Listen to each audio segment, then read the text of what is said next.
нема шанса, денес нема да одам на училиште. Ама како? Како мислиш? Знаеш дека мора да одиш на училиште. Не можеш да ме натераш да одам на училиште кога сум болна? Па што е проблемот? Сега само што ти кажав, не ми е добро. Па тогаш дај да ти ја измерам температурата. Не, само остави ме на мира.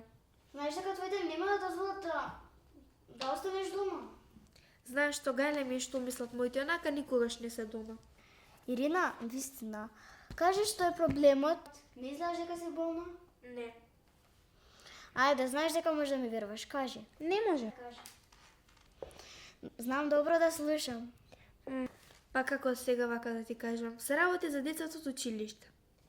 Знаеш, се обидувам да се вклопам, но некако не ми оди баш. Тецава, не тоа леснуваат баш, а? Па види, се работи за популарните, мисле дека ми се пријатели, ама... Па тоа што е проблемот? Бара денес од мене да направам нешто што за кое што знам дека е толку многу лошо што... Знаеш, ако го направам, тоа ќе ме примат во групата, но со истото тоа ќе повредам некого кого што не заслужува да биде повреден. Веројатно. Ако не одиш на училиште, нема да се соочиш со проблемот во кој си се нашла. Да, знам дека треба да отидам на училиште, да разговарам со децата и да одлучам тоа што треба. Ама, знаеш, не е лесно. Ми звучи како да знаеш дека што треба да направиш.